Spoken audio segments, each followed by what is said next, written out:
গত ক্লাসে আমরা পরমাণু কণিকা সম্পর্কে নিয়ে আলোচনা করছিলাম। আজকের ক্লাসে আমরা পরমাণু মডেল সম্পর্কে আলোচনা করব। ঠিক আছে? তো পরমাণু মডেল সম্পর্কে এখানে ৩ টা মূলত পরমাণু মডেল নিয়ে আলোচনা করা হয়েছে যে ৩ টা মডেল হচ্ছে পরমাণুর প্রধান মডেল। একটা হচ্ছে কি রাদারফোর্ডের পরমাণু মডেল, একটা হচ্ছে রাদারফোর্ডের পরমাণু মডেল, দ্বিতীয়টা হচ্ছে বোরের পরমাণু মডেল, একটা হচ্ছে কি কোয়ান্টাম বলবিদ্যা পরমাণু মডেল। এই সবগুলো মডেলের পূর্বে যে আরেকটা মডেল যেটার ভিত্তিতে হচ্ছে রাদারফোর্ড তার মডেল নিয়ে কাজ করছে, তিনি হচ্ছে থমসনের মডেল। এই যে থমসন মডেল, এই থমসন মডেলকে কয়েকটা নাম হচ্ছে প্লাম পুডিং মডেল বলা হয় এটাকে। দ্বিতীয় বা অনেক সময় সেটাকে তরমুজ মডেলও বলা হয়।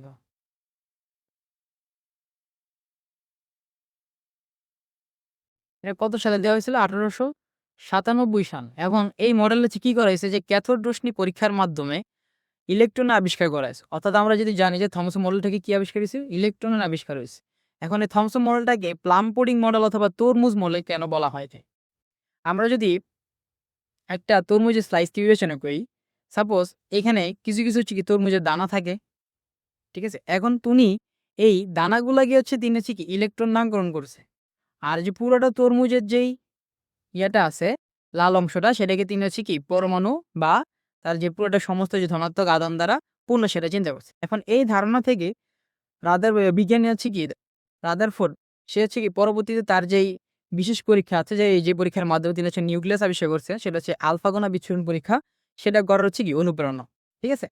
এখন কথা হচ্ছে যে ৩ টা মডেল মূলত পরমাণু মডেল ৩ টা প্রধান মডেল। একটা হচ্ছে রাদারফোর্ডের মডেল, যেটা ১৯১১ সালে দেওয়া হয়েছিল। দ্বিতীয় হচ্ছে নিলস বোরন পরমাণু মডেল, এগুলো ১৯১৩ সালে। আর কোয়ান্টাম বলবিদ্যা পরমাণু ১৯২৪ থেকে ২৭ এর মধ্যে। এখানে এই কোয়ান্টাম বলবিদ্যা মডেলের মধ্যে ৩ টা নীতি একটা আছে। একটা হচ্ছে কি ডি ব্রগলি সমীকরণ, মানে বিজ্ঞানী ডি ব্রগলি, মানে ৩ জন বিজ্ঞানী নাম আছে এখানে। দ্বিতীয়টা হচ্ছে শ্রোডিঞ্জার।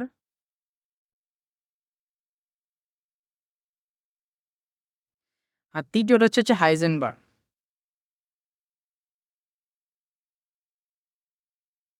ঠিক আছে? এর মধ্যে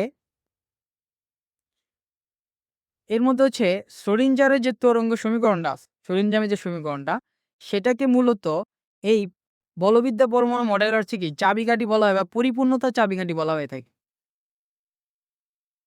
ঠিক আছে? আচ্ছা, আমরা এখন পরবর্তী স্লাইডে যাই। যে কি রাদারফোর্ড পরমাণু মডেল নিয়ে কি আলোচনা আছে। ঠিক আছে? রাদারফোর্ড পরমাণু মডেলের মধ্যে যেই মেইন বিষয়টা, সেটা হচ্ছে কি আলফা কণা বিচ্ছুরণ পরীক্ষা।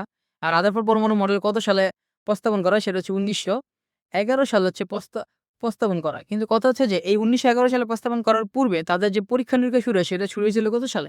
সেটা শুরু হয়েছে ১৯০৯ সাল। এখন এই ১৯০৯ সালে শুরু করা রাদারফোর্ড তার ৩ জন সাথী এবং ২ জন সহকারী নিয়ে তিনি এই পরীক্ষাটা শুরু করছিলেন। ১৯০৯ সালে রাদারফোর্ড নিজে এবং তার সাথে ২ জন সহকর্মী ছিল। একটা হচ্ছে রাদারফোর্ড নিজে, দ্বিতীয় হচ্ছে গাইগার, অ্যান্ড তৃতীয় হচ্ছে মার্সডেম। ওনারা মিলে কি আলফা কণা বিচ্ছুরণ পরীক্ষা শুরু করছিল। যেটাকে অনেক সময় কি বলা হয়ে থাকে? গোল্ড ফয়েল এক্সপেরিমেন্টও বলা হয়ে থাকে। ঠিক আছে? এই আলফা কণা বিচ্ছুরণ পরীক্ষাটা অনেক সময় কি বলা হয়? Gold foil experiment. ঠিক আছে? এটা হচ্ছে রাদারফোর্ড মডেল নরমাল ইতিহাস। আমরা একটু পরের স্লাইডে দেখি। আলফা কণা বিচ্ছুরণ পরীক্ষা জানার আগে আমরা একটা আলফা কণা সম্পর্কে সংজ্ঞাটা দিই। আলফা কণার কথা হচ্ছে কি হিলিয়াম পরমাণুর ২টি ইলেকট্রন বের করে নিলে, ঠিক আছে, এবং যে ধনাত্মক হিলিয়াম নিউক্লিয়াস অবস্থায় থাকে তাকে কি বলি? আলফা কণা বলেছেন। অর্থাৎ যে হিলিয়াম যে পরমাণু, সেটা পারমাণবিক সংখ্যা কত? ২। সেখান থেকে যদি ২টা ইলেকট্রন সরাই নিই, অর্থাৎ তার যেই ইয়াটা, এ হচ্ছে আলফা কণা ক্ষতি। ঠিক আছে? অর্থাৎ কি যে লিথিয়াম পরমাণু থেকে যদি ২টি ইলেকট্রন এবং কি বের করে নিলে যে ধনাত্মক নিউক্লিয়াস অবস্থায় থাকে, সেটাকে বলা থাকে কি আলফা কণা। আলফা কণার কিছু বৈশিষ্ট্য আছে। আলফা কণা প্রচন্ড গতিশীল। আর যদি আলফা কণার বৈশিষ্ট্য সম্পর্কে একটু জানি, তারপর পরীক্ষাটা আসতেছে। তারপর তার কি আলফা কণা কি একটা কম্পোজিট কণিকা, যেটা আমরা গত ক্লাসে পড়ছিলাম। আর যৌগিক কণিকা। দ্বিতীয়টা তার যেই গতিবেগ,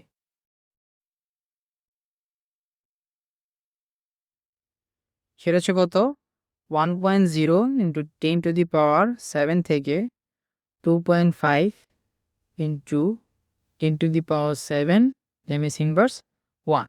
এবং আরেকটা কারণ হচ্ছে কি, সেটা হচ্ছে তার প্রাকৃতিক উৎস।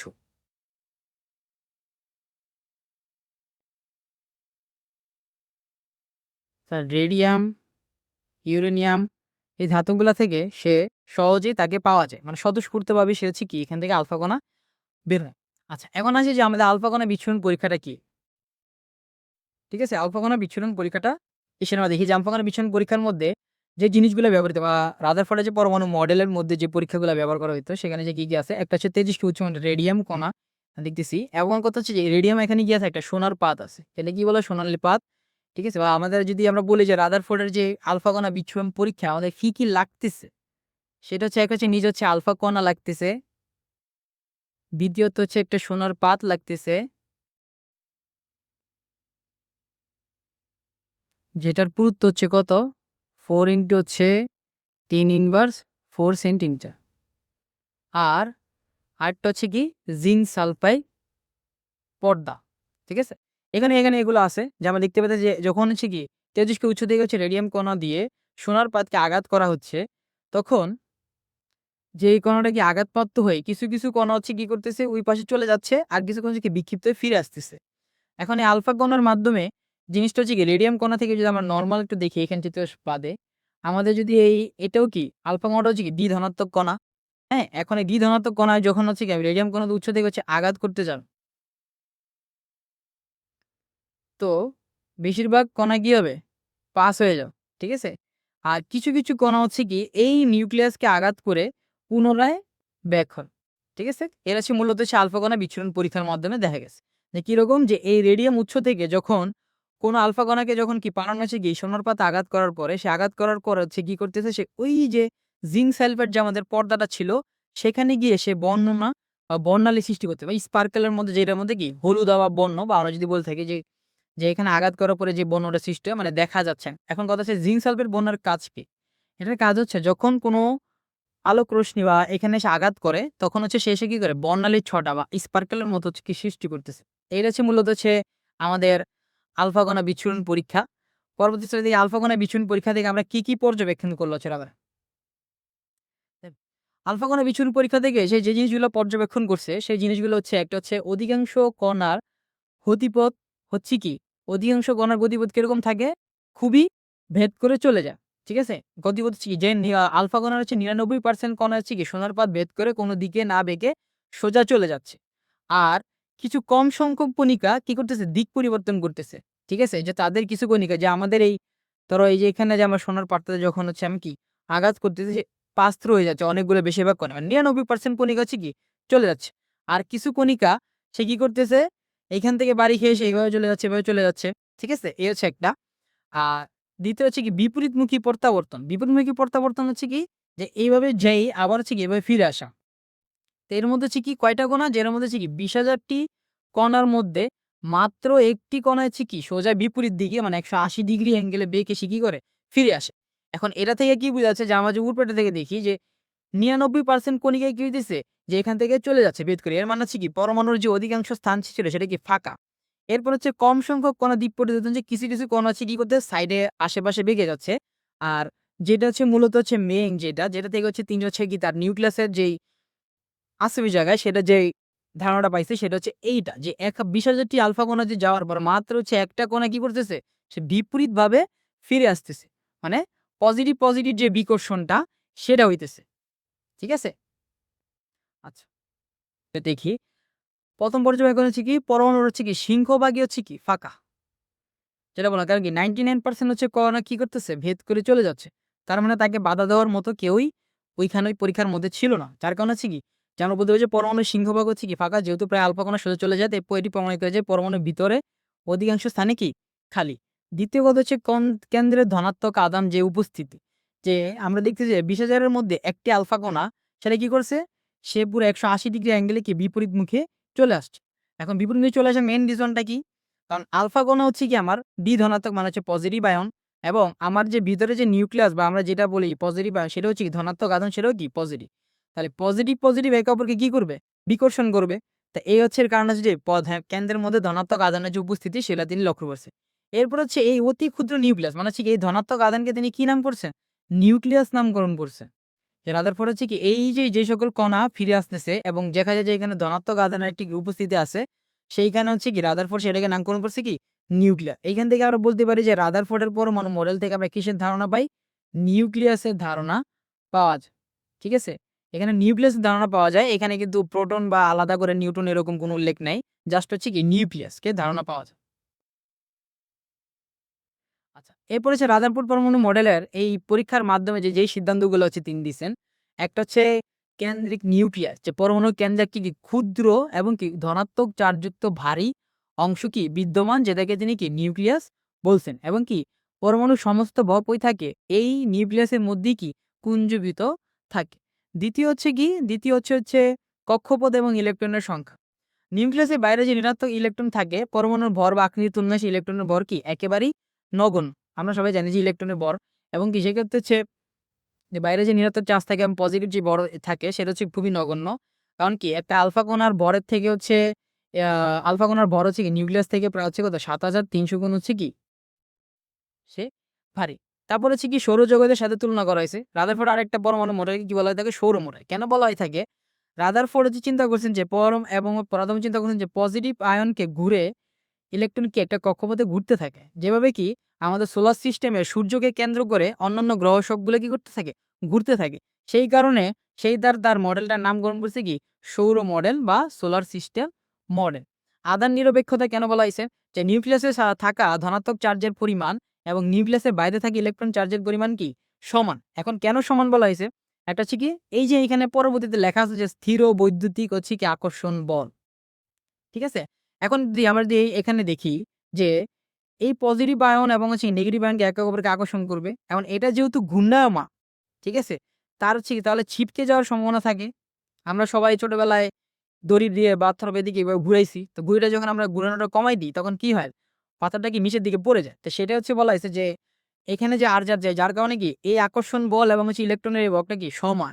সমান হওয়ার কারণে হচ্ছে কি তার আধানটা কি থাকে? নিরপেক্ষ থাকে। অর্থাৎ যতটুকু পরিমাণ এখানে পজিটিভ আয়ন থাকবে ততটুকুই কি নেগেটিভ আয়নও থাকবে। তারপর হচ্ছে কেন্দ্রমুখী বল যেটা হচ্ছে কি স্থির বৈদ্যুতিক আকর্ষণ বলের মাধ্যমে হচ্ছে কি যে ইলেকট্রনের নিউক্লিয়াস এবং হচ্ছে ঋণাত্মক আয়নের মধ্যে কি থাকে একটা বল কাজ করে থাকে যার মধ্যে কি ঘূর্ণনটা সবসময় অনবরত চলতে থাকে। ঠিক আছে? পরের স্লাইড হচ্ছে দেখি যে সবকিছুরই কি থাকে কিছু সীমাবদ্ধতা অবশ্যই আছে। সীমাবদ্ধতার মধ্যে কোনগুলা? সবচেয়ে যে মেইন সীমাবদ্ধতার কারণটা সেটা হচ্ছে ম্যাক্সওয়েলের আমাদের তড়িৎচুম্বকীয় তত্ত্বের বিরোধিতা। এখন ম্যাক্সওয়েলের তড়িৎচুম্বকীয় তত্ত্ব কি? ম্যাক্সওয়েলের তড়িৎচুম্বকীয় তত্ত্ব হচ্ছে যদি কোনো কণা ঘুরতে থাকে অনাবয়সে যেখানে যে চিত্রটা দেখো যে কোনো কণা যদি এরকমভাবে ঘুরতে থাকে তো একটা সময় গিয়ে ঘুরতে গিয়ে কোথায় পতিত হবে? নিউক্লিয়াসে পতিত হবে। অর্থাৎ নিউক্লিয়াসে গিয়ে যে পতিত হবে তার শক্তি সে কি করতেছে? হারাইতেছে। এটা হচ্ছে ম্যাক্সওয়েলের তত্ত্ব। এখন কথা হচ্ছে পরমাণুতে এটা কখনোই হয় না। পরমাণুর যে নির্দিষ্ট কক্ষপথে ইলেকট্রনগুলা কি থাকে? স্থির থাকে। তো এইটা হচ্ছে তার ম্যাক্সওয়েলের তরঙ্গ তত্ত্বকে সে বিরোধিতা করে। যেমন এখানে বলছে যে আমরা দেখি যে ক্লাসে যে কোনো চার্জযুক্ত কণা যখন বৃত্তাকার ঘটে তখন তার কি অনবরত শক্তি কি করতে থাকে? বিকিরণ করতে থাকে। বিকিরণ কারণে কি? শক্তি তার কি শেষ হচ্ছে। তো শেষ সময়ের কারণে সে শক্তি বিকিরিত হচ্ছে। বিকিরিত হইতে গিয়ে একটা সময় কি যে নিউক্লিয়াসে পতিত হন। এটার কারণ হচ্ছে কি? স্থায়ী ব্যবস্থা রাদারফোর্ড কি মডেল কি ব্যাখ্যা করতে পারে না। দ্বিতীয়ত হচ্ছে সৌরজগতের সাথে ভুল তুলনা। এখন সৌরজগতের সাথে ভুল তুলনা মেইন রিজন হচ্ছে কি? আমাদের যে ইলেকট্রন এবং হচ্ছে কি আমাদের যে ধনাত্মক বা নিউক্লিয়াস যেটা সেটা হচ্ছে পজিটিভ এবং হচ্ছে নেগেটিভ।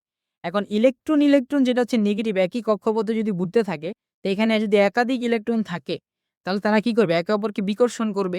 এখন গ্রহগুলোর মধ্যে কিন্তু এরকম কোনো বিকর্ষণ বা আকর্ষণ নাই। তারা জাস্ট হচ্ছে কি মহাকর্ষ বলের মাধ্যমে তারা নিজের অপরকে কি থাকে? ঘুরতে থাকে।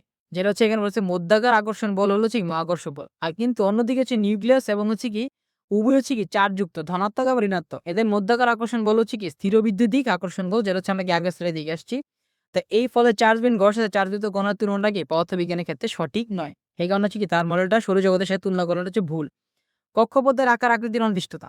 এখন কথা হচ্ছে ইলেকট্রন সবসময় কি করে? বৃত্তাকার পথে ঘুরে। যদি আমরা 3 ডাইমেনশনে দেখি তাহলে ইলেকট্রন হচ্ছে কি সবসময় কি করে? বৃত্তাকার পথে সে কি করতে থাকে? ঘুরতে থাকে। যেই আকার নিয়ে কোনো কথা বলা হয়নি যে ইলেকট্রন কিভাবে কক্ষপথকে আবর্তন করবে বা তার আকৃতি কতটুক হবে সেটা নিয়ে কিন্তু রাদারফোর্ড কোনো ওরকম নির্দিষ্ট কোনো তথ্য দেয় নাই। যার ফলে কি এই যে কক্ষপথের আকার বা আকৃতি অনির্দিষ্ট তার মধ্যে কি দেখা যায়। যেমন এখানে বলা আছে বৃত্তাকার নাকি উপবৃত্তাকার, মানে ইলেকট্রনের কক্ষপথ সেটা নিয়ে কোনো স্পষ্ট ধারণা নেই। তারপর হচ্ছে যে একাধিক ইলেকট্রনযুক্ত পরমাণু ঘূর্ণন ব্যর্থতা। তিনি মূলত যেই কাজটা করছেন যে তার যদি নরমাল আমরা দেখি যে একটা ইলেকট্রন নিয়ে ঘূর্ণন যে পাওয়া গেল, একাধিক ইলেকট্রন কিভাবে ঘুরবে বা তারা কিভাবে অবস্থান করবে সেটা নিয়ে হচ্ছে তিনি কোনো ব্যাখ্যা দিতে পারেন না বা গাণিতিক কোনো স্পষ্টতার ব্যাখ্যা কি দিতে পারেন নাই। তারপর হচ্ছে যে বর্ণালী কেন বললাম? যে অনুযায়ী ম্যাক্সওয়েলের তথ্যের মধ্যে কি বলছে যে শক্তি হচ্ছে কি করে? বিকিরণ করে। এখন শক্তি বিকিরণ করার সময় অবশ্যই ইলেকট্রনিক কিছু কি করে? বর্ণালী সৃষ্টি করে। ঠিক আছে? যেই বর্ণালীগুলার সেই ব্যাখ্যা কি সে দিতে পারেন। যার ফলে রাদারফোর্ড যেটা বলছে যে শক্তি বিকিরণ যে নিরবিচ্ছিন্ন হওয়ার কথা, যার ফলে পরমাণু বর্ণালীর নিরবিচ্ছিন্ন ব্যাখ্যা পাওয়ার কথা ছিল। কিন্তু প্রকৃতপক্ষে প্রক্রিয়া পরমাণুতে বর্ণালী কি বিচ্ছিন্ন এবং হচ্ছে কি একা বর্ণালী। অর্থাৎ পরমাণুতে কখনোই এক ধাঁচে তুমি কখনোই কি পাবা না? বর্ণালী পাবা না। সাপোজ যদি একটা কক্ষপথ থেকে আরেকটা কক্ষপথে যায়, তাহলে রেখাগুলো হচ্ছে বিচ্ছিন্ন আকারে থাকে। কখনোই কি নিরবিচ্ছিন্ন হবে না। নিরবিচ্ছিন্ন না হওয়ার কারণে কি সেইটার ব্যাখ্যা সে কি করতে পারে না? দিতে পারেন। এই কারণে হচ্ছে রাদারফোর্ড পরমাণুর হচ্ছে কি সীমাবদ্ধতা, এবং এই রাদারফোর্ড পরমাণুর সীমাবদ্ধতার ত্রুটিগুলাকে কাজে লাগিয়ে তার স্টুডেন্ট হচ্ছে নিলস বোর। সে পরবর্তীতে তার যেই মডেল, যেটা বোর মডেল উত্থাপন করছে, সেটা হচ্ছে আমরা পরবর্তী ক্লাসে নিয়ে আলোচনা করব। ঠিক আছে?